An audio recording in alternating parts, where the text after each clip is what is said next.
Ganga versus মঙ্গা। গর্ভবতী বউ।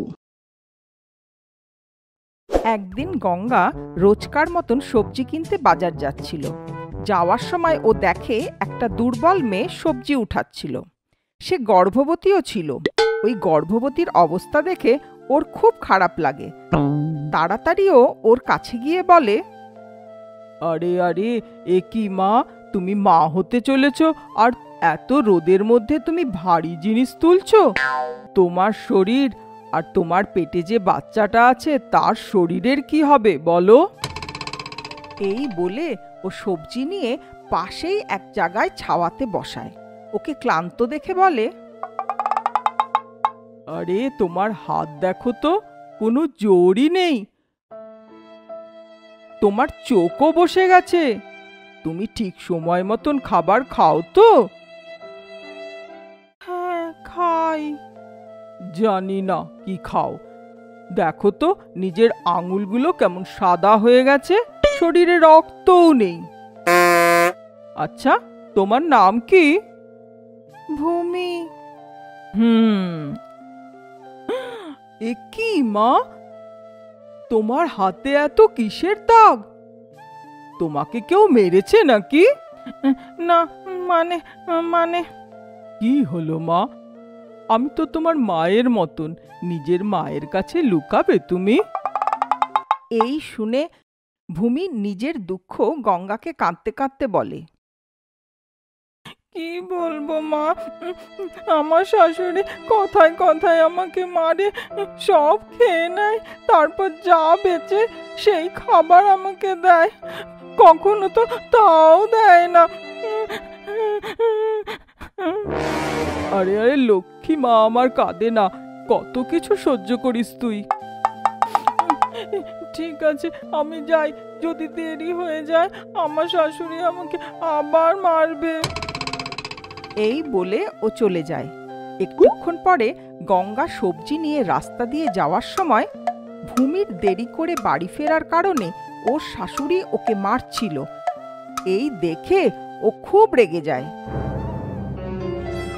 উফ, এরা মানুষ না পশু? একটা গর্ভবতী মেয়েকে এভাবে মারছে। একে তো উচিত শিক্ষা দিতেই হবে। ভূমিকে মারার পর ভূমির শাশুড়ি ভূমিকে বলে, এই শোন, আমি ফিরে আসার আগে সব বাসন ধোয়া হয়ে যায়, যেন সব কাপড় ধুয়ে রাখবি, তা না হলে এই বেল্ট দেখেছিস তো? এই বলে আরাম করে ফ্যানের নিচে বসে টিভি দেখতে থাকে। ভূমির কিছুই করার ছিল না, ও বাসন মাজতে থাকে। তখন গঙ্গা ওখানে এসে পৌঁছায় আর ভূমিকে দেখে বলে, আরে আরে, এ কি মা, তুই মা হতে চলেছিস আর এত কাজ করছিস? তুই ওঠ, এইসব আমি দেখে নেব। না না মা, আপনি কেন? আপনার অসুবিধা হবে। আরে এভাবে বলছো কেন? আমার মেয়ে হলে আমি এইসব করতাম না নাকি? চলো, চুপ করে ওই চেয়ারে গিয়ে বসে পড়ো। গঙ্গা হাত ঘুরিয়ে একটা ম্যাজিক করে। সাথে সাথে ঘরের বাসন আর কাপড়গুলোতে প্রাণ এসে যায় আর নিজে নিজে ধুতে থাকে। ফ্রিজে রাখা আপেল, কিচেনে রাখা চাকু ভূমির সামনে এসে আপেল কেটে ভূমিকে খাওয়াতে থাকে। ঝাড়ু নিজেই ঘর পরিষ্কার করতে থাকে। এইভাবে গঙ্গা নিজের ম্যাজিকের দ্বারা পুরো ঘর সাজিয়ে গুছিয়ে ফেলে। তখন ভূমির শাশুড়ি ভূমিকে চেয়ারে বসে আপেল খেতে দেখে রেগে আগুন হয়ে যায়। ভূমিকে বলে, আহা মহারানী, ঘর পরিষ্কার করতে বললাম আর তুই তো আরাম করে বসে আপেল খাচ্ছিস। মানে শাশুড়ি মা, আমি পুরো ঘর পরিষ্কার করে দিয়েছি, আপনি নিজে দেখে নিন। আমার মুখে মুখে তর্ক করছিস? এইভাবে তুই শুনবি না। বেল্টটা কোথায় গেল? বলে বেল্ট দিয়ে মারতে যায়, কিন্তু ওই বেল্টটাতে প্রাণ এসে যায়। ও উল্টে ওকেই মারতে থাকে। পুরো ঘরে দৌড় করিয়ে করিয়ে খুব মারে। মার খেয়ে ও চেঁচাতে থাকে, আর পুরো ঘরে চেঁচাতে চেঁচাতে দৌড়াতে থাকে। হায় রে, হে ভগবান, কেউ তো আমাকে বাঁচাও। চেঁচাতে চেঁচাতে পুরো ঘরে দৌড়াতে থাকে। ওকে মেরে মেরে বেল্ট ছিঁড়ে যায়। তাতে শাশুড়ি একটু স্বস্তি পান। বেঁচে গেছি রে বাবা, বেঁচে গেছি। ভগবান, এই ভালো হয়েছে, এই বেল্টটাই ছিঁড়ে গেছে। তখনই ওখানে পড়ে থাকা একটা লাঠিতে প্রাণ এসে যায়। ওই লাঠিটাও শাশুড়িকে মারতে থাকে। ও আবার ভয়ের চোটে দৌড়াতে থাকে। এর থেকে তো ওই বেল্টই ভালো ছিল, ও তো শুধু মারছিল, এ তো হাড় গোড়ো ভেঙে দিচ্ছে। এই বলে ও দৌড়াতে দৌড়াতে ক্লান্ত হয়ে পড়ে আর একটা চেয়ারে বসে। আর তখনই ওই চেয়ারেও প্রাণ এসে যায়। চেয়ারটা ওকে উঠিয়ে নিয়ে ফেলে দেয়। তারপর ওই লাঠি আর চেয়ার দুটো মিলে ওকে মারতে থাকে। দৌড়াতে দৌড়াতে শাশুড়ি ক্লান্ত হয়ে যায়, জল পিপাসা পেয়ে যায়। তখন গ্লাস নিয়ে জল খেতে যায়। গ্লাসেও প্রাণ এসে যায় আর ও শাশুড়ির মুখে জল ছিটিয়ে দেয়। তখন ও কাঁদতে থাকে। হে ভগবান, এটা কি হচ্ছে, এটা কি হচ্ছে? এই দেখে ভূমি শাশুড়ির জন্য জল নিয়ে আসে। তখন গঙ্গা ওকে বলে, কি হলো রঙ্গাম্মা, একটু সময় মার খেয়েই তোমার এই অবস্থা? তাহলে ভাবো, এই বেচারি মেয়েটা দিন রাত এই বাড়িতে কাজ করে, এই মেয়েটার কি রকম লাগে? আমি সব বুঝতে পেরেছি, আমাকে মাফ করে দাও। এখন থেকে আমি বউকে খুব যত্নে রাখবো, ওর খুব দেখাশোনা করবো। হ্যাঁ, তুমি যদি না করো তাহলে এরা তোমার দেখাশোনা করবে। সেদিন সংক্রান্তির উৎসব ছিল। সারা গ্রামের লোক উৎসবের কাজে ব্যস্ত ছিল। গঙ্গা আর মঙ্গা মিলে উৎসবের জন্য রান্না করছিল। সেই রান্নার সুন্দর গন্ধে সারা বাড়ি ভরে গেছিল। এই গন্ধে মঙ্গার ম্যাজিক্যাল ল্যাম্পের ভিতরে শুয়ে থাকা জিনের ঘুম ভাঙে আর ও বাইরে বেরিয়ে বলে, আরে বাহ, কি সুগন্ধ! এই সংক্রান্তির উৎসবে তো এই খাবারের সুগন্ধে তো পুরো গ্রাম ভরে গেছে। কেউ আমাকে দেখছে না তো? এই ভেবে ও এদিক ওদিক দেখে চুরি করে খাবারগুলো খেতে থাকে। তখন ওখানে মঙ্গা এসে জিনিকে খাবার খেতে দেখে ফেলে আর মনে মনে ভাবে, উফ জিনি, কোনো কাজ ঠিক মতন করিস না, কিন্তু আমি এত কষ্টে রান্না করেছি, সেগুলো তুই খেয়ে নিচ্ছিস। দাঁড়া, তোকে মজা দেখাচ্ছি। এই ভেবে মঙ্গা গঙ্গার গলা নকল করে বলে, কি করছিস তুই? এই শুনেই জিনি ভয় পেয়ে যায় যে সত্যি সত্যি গঙ্গা এসে গেছে আর দৌড়ে গিয়ে প্রদীপের মধ্যে ঢুকে পড়ে। এই দেখে মঙ্গা খুব হাসে।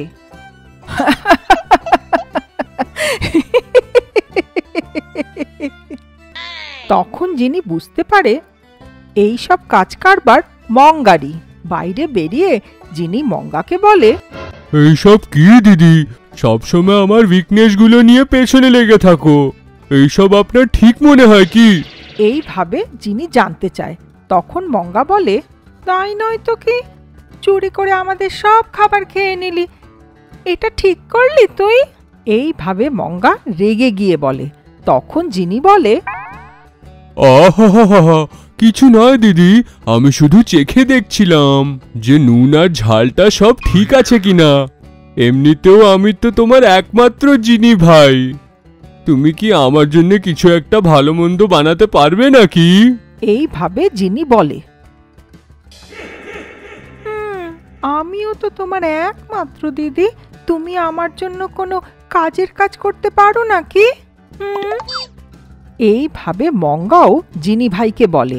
তখন জিনি একটু চিন্তা করে বলে, ঠিক আছে দিদি, এইসব চলবে না, আমরা দুজনে না একটা ডিল করি।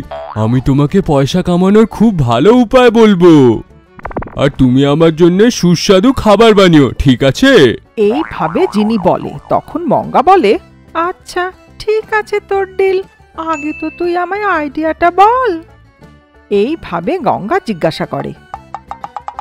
প্রতি বছর আমাদের গ্রামে সংক্রান্তির সময়তে লোকেরা মুরগিদের দাও প্যাচ খেলে। এই খেলা যারা খেলে জেতা লোককে হেরে যাওয়া লোকটি পয়সা দেয়। তো এইবারে আমরা নিজের মোরগকে এইখানে পাঠাবো। হেরে যাওয়া লোকেদের কাছ থেকে আমরা অনেক পয়সা নিতে পারবো। এইভাবে জিনি বলে। এই কথা শোনার পর মঙ্গা কিছুক্ষণ চিন্তা করে, আইডিয়াটা তো খুব ভালো, কিন্তু আমাদের মোরগ জিতবে তো? এই শুনে জিনি তখনই মঙ্গাকে ঘরের বাইরে নিয়ে এসে দেখায়। সেখানে ও নিজের হাতে জাদু করে, আর সেই জাদুতে ওখানে একটা বড় মোরগ চলে আসে। এই দেখে মঙ্গা অবাক হয়ে যায়। তখন জিনি ওই বড় মোরগ দেখিয়ে বলে, এখন বলো দিদি, এই মোরগের সঙ্গে কেউ হারতে পারবে না শুধু জিততে পারবে? হারবে কি? একে দেখে তো লোকেরা আমাদের সঙ্গে লড়াই করতেই ভয় পাবে। এইভাবে দুজনে হাসতে থাকে। মোরগের লড়াইয়ের জন্য দুজনে তৈরি হয়ে যায়। জিনি ওই বড় মোরগের মধ্যে ঢুকে ওকে কন্ট্রোল করতে থাকে, আর মঙ্গা বাইরে দাঁড়িয়ে ওই মোরগকে আদেশ দিতে থাকে। গঙ্গাও ওখানে ছিল। যেরকম মঙ্গা আর জিনি ভেবেছিল, অনেক মোরগ ওই বড় মোরগ দেখে ভয়ে পালিয়ে যায়, আর কিছু হেরে যায়, আর কিছু লোক তো না খেলে ভয়ের চোটে মোরগ দেখে টাকা দিয়ে নিজেই হার মেনে নেয়। এইভাবে মঙ্গা অনেক টাকা রোজগার করতে থাকে। এইসব চুপচাপ দেখতে থাকা গঙ্গার সন্দেহ হয়। গঙ্গা নিজে জাদু করে ওই মোরগকে ভালো করে দেখে।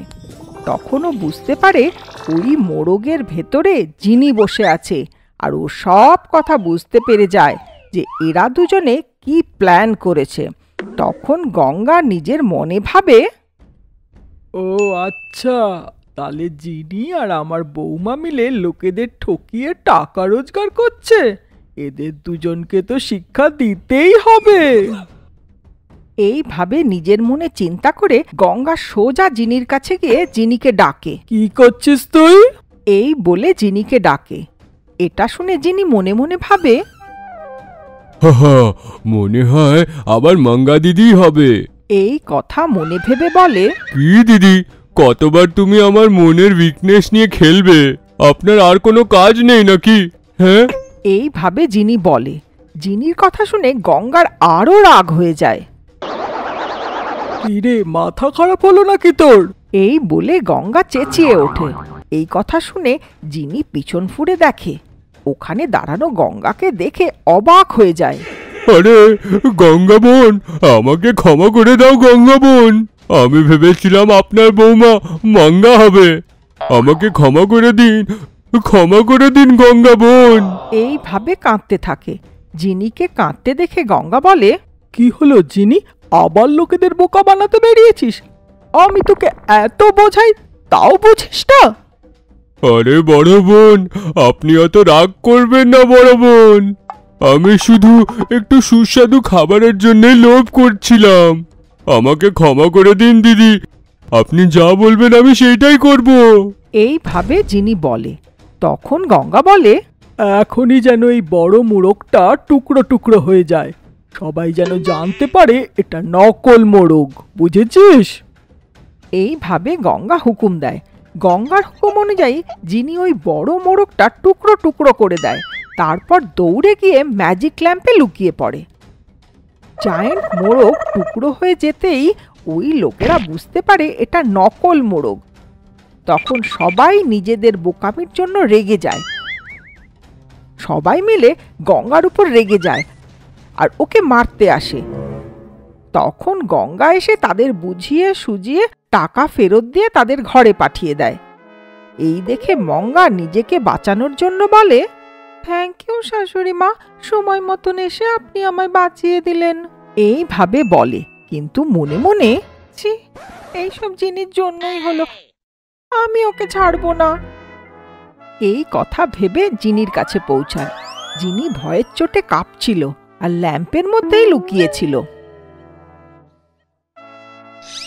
সব গন্ডগোল করে ল্যাম্পে গিয়ে লুকিয়ে আছিস? চল বেরিয়ে আয়, আজ আমি তোকে ছাড়বো না। এইভাবে মঙ্গাকে বলে। তখন জিনি সব কথা মঙ্গাকে বোঝায়। জিনির কথা শুনে মঙ্গা সব বুঝতে পারে। তখনও মনে মনে ভাবে, হ্যাঁ, এই পুরো প্ল্যান আপনার ছিল শাশুড়ি মা। তার উপর কিচ্ছু জানি না ভান করে আমাকে বাঁচানোর নাটক করলেন। একদিন আপনাকে ঠিক দেখে নেব। এইভাবে মনে ভাবে।